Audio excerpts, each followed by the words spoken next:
On November 12, 2001, an American Airlines Airbus A320 bound for the Dominican Republic crashed shortly after takeoff from JFK International Airport, ripping a fiery swath through a residential neighborhood and killing 265 people. This was also one of the deadliest plane crashes in the history of the USA. What exactly happened? How many of the people on board survived? All of your questions will be answered. Just watch the complete videos.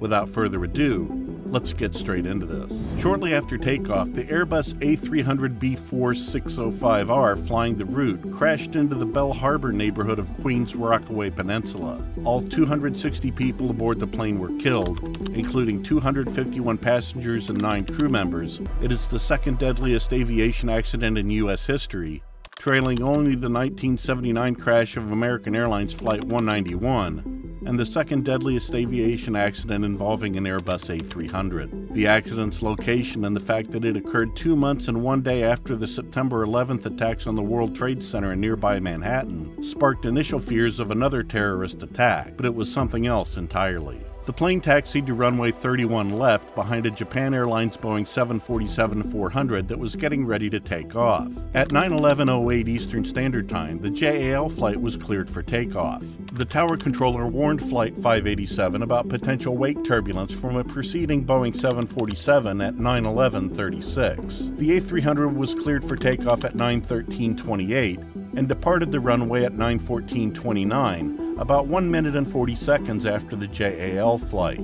The aircraft climbed to 500 feet before entering a climbing left turn with a heading of 220 degrees. The captain made the first contact with the departure controller at 9:15, informing him that the plane was at 1,300 feet and climbing to 5,000 feet.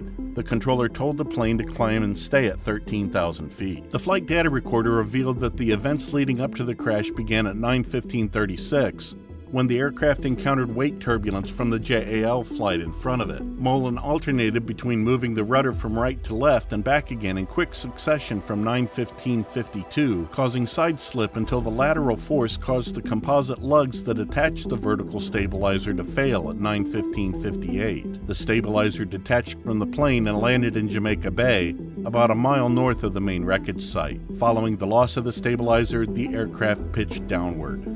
The plane went into a flat spin as the pilot struggled to control it.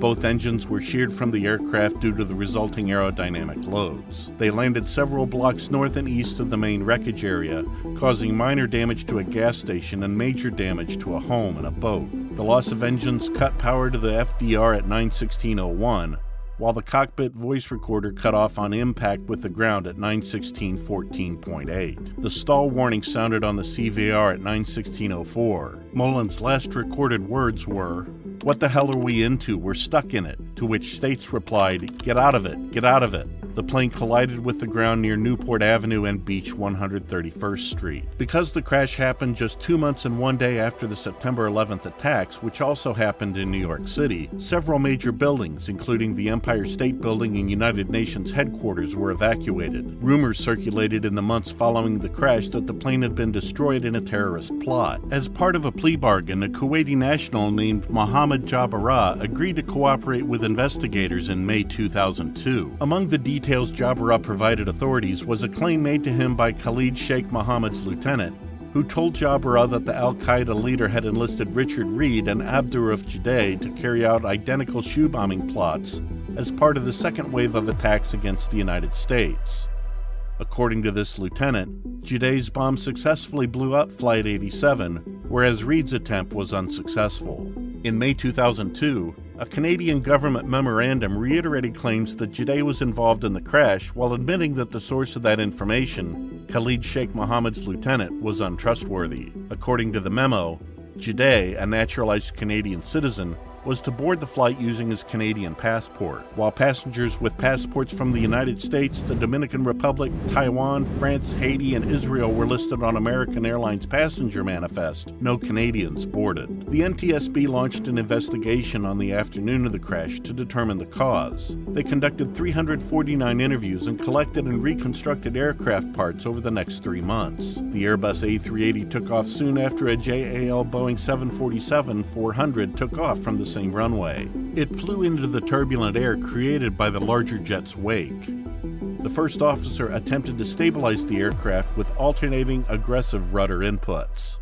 The force of the moving rudder stressed the aircraft's vertical stabilizer, eventually snapping it off completely, causing the aircraft to lose control and crash. The NTSB determined that the enormous stress on the vertical stabilizer was caused by the first officer's unnecessary and excessive rudder inputs, not by the 747's weight turbulence. According to the NTSB, the aircraft would have stabilized if the first officer had stopped making additional inputs. The possibility that the composite materials were not as strong as previously assumed was a source of concern, as they are used in other areas of the plane, such as the engine mounting and the wings. Tests on the vertical stabilizers of the accident plane and another similar plane revealed that the strength of the composite material had not been compromised, and the NTSB concluded that the material failed because it had been stressed beyond its design limit. According to the official accident report, the first officer repeatedly moved the rudder from fully left to fully right. This resulted in increased side slip angles. The dangerous side slip angle resulted in extremely high aerodynamic loads that separated the vertical stabilizer. If the first officer had stopped moving the rudder before the vertical stabilizer failed, the plane would have leveled out independently and the accident would not have occurred. Most aircraft require more rudder pedal pressure to achieve the same amount of rudder control at higher speeds. The Airbus A300 and later models use conventional mechanical flight controls rather than a fly-by-wire flight control system. The NTSB claimed that the A300 Rudder 600's control system was susceptible to excessive rudder inputs. In its submission to the NTSB, the Allied Pilots Association argued that the unusual sensitivity of the rudder mechanism constituted a design flaw that Airbus should have communicated to the airline. The main reason for their stance was a 1997 report that cited 10 incidents in which A300 tail fins were stressed beyond their design limit. The final NTSB report was, the National Transportation Safety Board determines that the in-flight separation of the vertical stabilizer was caused by loads exceeding the ultimate design created by the first officer's unnecessary and excessive rudder pedal inputs. The characteristics of the Airbus A300-600 rudder system design and elements of the American Airlines Advanced Aircraft Maneuvering Program all contributed to these rudder pedal inputs. The crash killed all 260 people aboard the plane, including 251 passengers and 9 crew members. On the ground, 5 bystanders were also killed. Officials at Las Americas International Airport set up a private area for those who had come to meet passengers, some of whom were unaware that the airliner had crashed. The John F. Kennedy International Airport authorities used the JFK Ramada Plaza to house relatives and friends of the crash victims.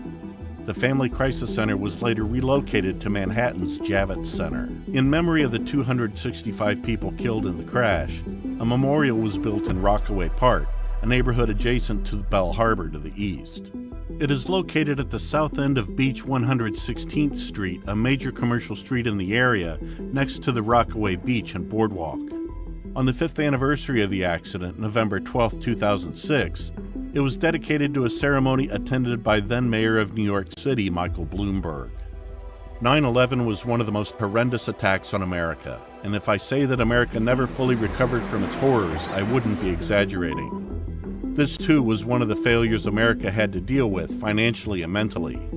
Let's all hope that it never happens again. What do you think about this video? Let us know in the comments section. Leave a like if you liked what you saw, and we'll be back with another airplane crash video.